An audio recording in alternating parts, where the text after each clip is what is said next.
김희정 집사님은 부장 임명장 대신 받았으니까 1년 후에는 부장하십시오. 네.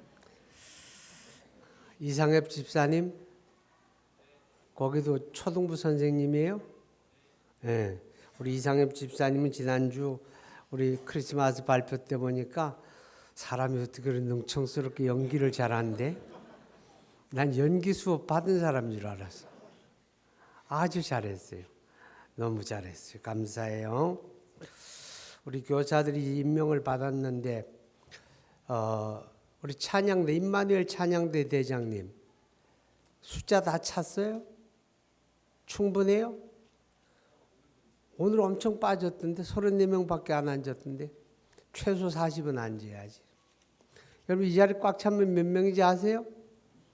50명이에요. 50명. 50명이 차야 되는 거예요. 그런데 오늘 중고등부 교사들 보니까 굉장히 많네. 소리를 잘 내는 사람들 한 2명 정도 뽑아가도 될 것 같아요. 그냥 금식기도 하고 둘 지정해요. 그래서 데리고 가면 좋겠네.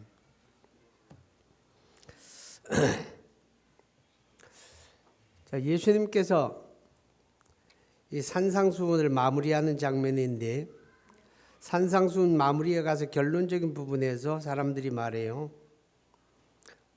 그의 가르침에 논란이 이는 그 가르치시는 것이 권위 있는 자와 같고 그들의 서기관들과 같지 아니함일러라. 유대인들은 바로 신앙 공동체잖아요. 그들에게 가르치는 사람들이 많이 있는데 그들의 가르침을 들은 거하고 예수님의 가르침을 들은 거하고는 뭔가 달랐다는 거예요. 사람들이 깜짝 놀랐다는 거죠. 자, 오늘 우리 교사들은 하나님의 말씀인 성경을 가르치는 이들이고 그리고 어린이 학생들이 신앙을 세우는 사람들이죠. 그죠? 그러니까 여러분의 가르침이 굉장히 중요하거든요. 여러분의 가르침이 여러분에게 배운 어린이 학생들의 미래의 신앙을 씨를 뿌리는 거고 또 그걸 가꾸는 거고 어쩌면 여러분이 그들의 신앙의 미래를 결정하는 역할이 될지도 몰라요. 그죠? 굉장히 중요하잖아요. 중요한데 여러분의 가르침이 그냥 그렇고 그런 가르침이 아니라 예수님처럼은 안 될지라도 뭔가 다름이 있는 그런 가르침이 됐으면 좋겠어요. 자, 예수님의 가르침 속에 뭐가 달랐을까? 오늘 성경에 보니까 그의 가르치는 것이 권위 있는 자와 같고 그들의 서기관들과 같지 아니함일러라. 그렇게 이야기합니다. 예수님의 가르침에 사람들이 깜짝 놀라는 것은 예수님이 자신이 가르치는 그것에 대한 대단한 확신이 있었어요. 확신, 예수님의 가르침 속에 엄청난 확신이 있었습니다. 왜냐하면 본인이 생각하는 걸 가르치는 게 아니라 하나님께서 들려주신 것을 가르치는 거예요. 하나님이 그에게 들려주신 것. 자, 여러분 한번 성경 봐. 요한복음 14장 10절. 14장 10절.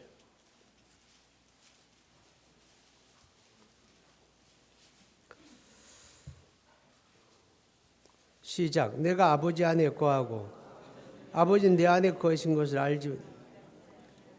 내가 너희에게 이르는 말은 스스로 하는 것이 아니라 아버지께서 내 안에 계셔서 그의 일을 하는 것이니라. 20절. 그 날에는 내가 아버지 안에 너희가 내 안에 내가 너희 안에 있는 것을 너희가 알리라. 예수님께서는 아버지가 내 안에 계셔서 그의 말씀을 하시는 것이고 그의 일을 하시는 것이고 그의 말씀을 대언하는 것이다. 그렇게 이야기하죠. 그죠? 설교라고 하는 것이 신학적으로는 이제 강론이라는 표현도 쓰고 대언이라는 표현도 씁니다. 강론이라고 하는 단어와 대언이라고 하는 단어가 같은 면도 있고 다른 면도 있죠. 그죠?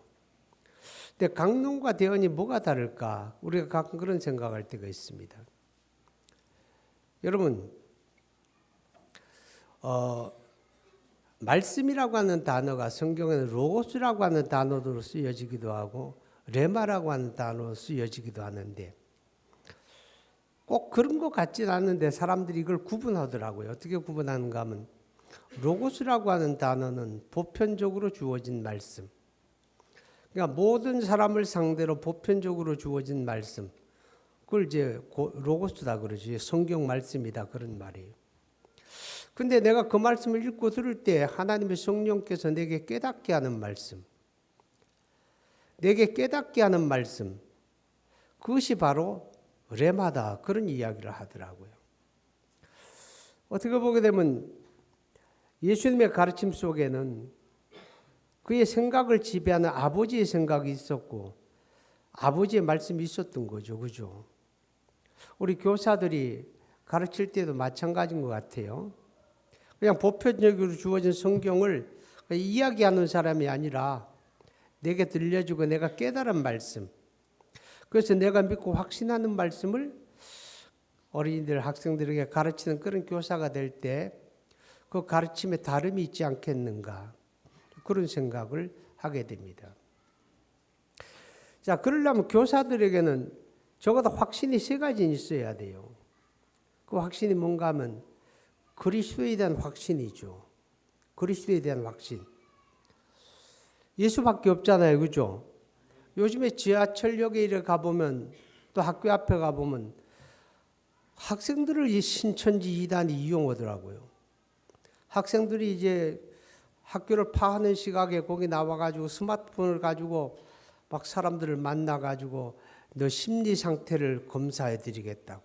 당신이 지금 우울한지, 당신의 심리가 어떤지를 이제 검사를 해 주겠다고. 그렇게 접근을 해서. 그래서 이제 거기서 뭐 몇 가지 물어보고 이제 한 다음에는 당신이 지금 좀 상당히 우울하지 않느냐고. 당신이 앞으로 좀 미래에 대한 고민이 많은 거 아니냐고. 그런 이야기하고. 내가 아는 선생님 한 분이 있는데 그 선생님이 이 심리 상담의 전문가인데 당신의 길을 인도할 것 같으니까 나하고 같이 그 선생님 한번 만나보지 않겠느냐고. 이렇게 해가지고 이제 그 선생님한테 끌고 가는 거죠. 그게 이제 신천지가 지금 어린 학생들을 상대로, 청년들을 상대로 이제 그렇게 하는 일들이 참 많다라고 하는 걸 제가 가까이서 보고 있어요. 그런데 왜 신천지에 갑니까? 예수님에 대한 확신이 없어 그런 거예요.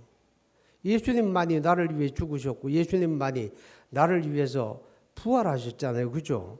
그러면 나를 위해서 보냄을 받은 그리스도는 예수님 한 분밖에 없는 거예요. 그럼 예수 믿으면 구원 받은 거고. 아멘. 예수님 때문에 천국 가는 거고. 그죠? 예수님이 누구를 위해서 올까요? 장차 우리 가운데 오실 때? 그가 피 흘려 값주고 사신 여러분을 위해 오는 거예요. 신천지를 위해 오는 게 아니고 14만 4천을 위해서 오는 게 아니고 예수님이 자기 피로 값주어 사신 여러분 한 사람 한 사람 여러분을 위해 오는 거예요. 그러니까 그리스도는 예수밖에 없다. 예수님이 하나님의 아들이고 그리스도다. 이 확신이 있어야 돼요. 그래야 어린이들의 믿음을 잘 세워갈 수가 있는 거잖아요. 어린이들이 성장해 가면서 자꾸 추풍 낙엽처럼 떨어져요. 중학교 갈 때 떨어지고 고등학교 갈 때 또 떨어지고 대학 갈 때 또 떨어지고 졸업하고 사회학 갈 때 또 우수수 떨어지고 왜 이렇게 신앙의 결실이 안 될까요? 안 되는 이유 가운데 한 가지는 뭐냐? 그리스도 예수가 그들의 마음속에 딱 각인돼야 하는데 심겨져야 하는데 그리고 그들의 삶 속에 그리스도가 경험되어야 하는데 그런 교육이 진행되는 속에서 분명하고 정확하게 되질 않았다는 거죠. 궁수가 활을 쏘는데 관역을 적중해서 활을 쏘아야 하는데 동서남북으로 활을 쏘아대다 보니까 하나도 그들의 가슴 속에 그리스도를 꽂아놓지 못했다. 이제 그런 생각을 할 수가 있죠. 그래서 우리 교사들이 그런 확신이 있어야 다름이 있는 교사가 될 수가 있는 거죠. 또 한 가지 확신은 하나님의 말씀에 대한 확신이에요. 이 성경이 하나님의 말씀이라고 하는 다 믿으시잖아요. 그죠? 이 말씀이 하나님의 말씀이라는 그런 확신을 가져야 됩니다. 그 확신이 없이 가르치게 되면 이 말씀이 능력이 될 수가 없는 거죠. 능력이 될 수가 없는 거예요. 오늘 예수님의 가르침에는 권위가 있었다 그래요. 권위가 있었다고 하는 말은 그게 주님의 근본적인 다름인데, 물론 그가 하나님의 아들이시고 신성을 가지신 분이 가르치시니까 당연히 달랐겠죠. 그런데 그 다름에 대해서 여러분 고린도전서 2장 한번 보세요. 고린도전서 2장 4절과 5절을 봅니다. 시작. 내 말과 내 전도함이 설득력 있는 지혜의 말로 하지 아니하고 다만 성령의 나타나심과 능력으로 하여 너희 믿음이 사람의 지혜에 있지 아니하고 다만 하나님의 능력에 있게 하려 하였노라. 여러분 이게 무슨 말씀일까요? 사도 중에 사도라고 하는 바울은요, 글에는 능했어요. 그래서 사도 바울이 글을 너무 잘 쓰는 분이에요. 그러니까 하나님이 글 쓰는 일로 사용을 했잖아요. 그죠? 성경의 11권을 바울이 기록한 거로 되어 있으니까. 그런데 그 바울이 말에는 능하지 못했던 것 같아요. 글에는 능한데 말에는 능하지 못했어요. 아마 우리 화평교회가 후임 목사를 선정하는데 바울을 데려다 놓고서 심사를 했더라면 떨어졌을지 몰라요. 왜냐하면 글은 잘 쓰는데 말을 잘 못했거든요. 근데 바울은요, 그 말 속에 능력이 있었어요. 그가 가르치는 말씀 속에 능력이 있었다고 말이죠. 그 능력이 그리스도를 그들의 심령에 심었다고 말해요. 그런데 그는 이렇게 이야기합니다. 내 말과 지혜로 하지 않았다. 내 말솜씨 가지고 누구를 설득하려 하지 아니하고 내 말솜씨 가지고 누구를 감동시키려고 하지 않았다는 거예요. 나는 하나님의 성령의 나타남과 그 능력으로 하나님의 말씀을 전했다 그러는 거예요. 하나님의 성령의 능력을 의지해서 말씀을 전했고, 그렇게 하는 목적이 뭔가 하면 여러분의 믿음이 사람의 지혜의 차원에 있지 아니하고 하나님의 능력에 있게 하려 하노라. 하나님의 능력에 붙들려진 믿음, 그 믿음은 성령으로 되는 거예요. 아멘. 그 믿음은 성령으로 되어지는 거예요. 오늘 바울이 그 이야기하는 거예요. 하나님의 말씀에 대한 확신이 있고, 말씀에 대한 확신이 있고, 이게 하나님의 말씀이고 이게 구원의 말씀이고 이게 믿음의 말씀임을 믿게 되면 여러분도 성령을 의지해야 돼요. 내 지식으로, 내 지혜로 가르치려고 하지 말고 성령의 능력을 의지해서 가르쳐야 배우는 이들의 믿음이 사람의 지혜의 차원에 있지 않고 하나님의 능력의 차원에 있게 된다 하는 것이죠. 그리고 예수님의 다름의 이유 중에 하나가 뭔가 하면 요한복음 10장에 보게 되면 예수님께서 나는 선한 목자다 그렇게 말씀을 해요. 목자는 양을 알고 양도 목자의 음성을 알기 때문에 나를 따르느니라 그렇게 말씀을 하죠. 그리고 선한 목자는 양을 위하여 목숨을 버리느니라 그런 말씀을 합니다. 여러분 교사는 뭐예요? 교사는 목자잖아요. 목자. 아멘. 목자예요. 목자는 어린 영혼들을 주님의 양을 돌아보는 거거든요. 돌아보고 잘 먹이고 잘 보호하고 두 가지 잘하면 돼요. 보호를 해야 돼요. 유대 사회에서 목자는요, 우리나라처럼 좋은 환경에서 양을 치는 게 아니에요. 유대 땅은요, 광활한 황무지예요. 그 황무지에는요, 풀이 별로 없어요. 거기서 양떼를 쳐야 하는 거거든요.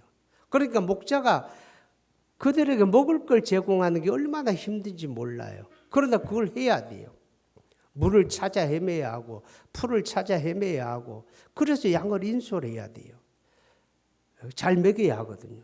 그 다음에 보호해야 하거든요. 왜냐하면 무슨 목장 안에 가두어 놓고 사료 먹여 키우는 게 아니라 황무지 광야에서 양떼를 치다 보면 맹수가 달려들기도 하고 늑대가 오기도 하고 그러거든요. 도적은 없겠어요? 도적도 오겠죠.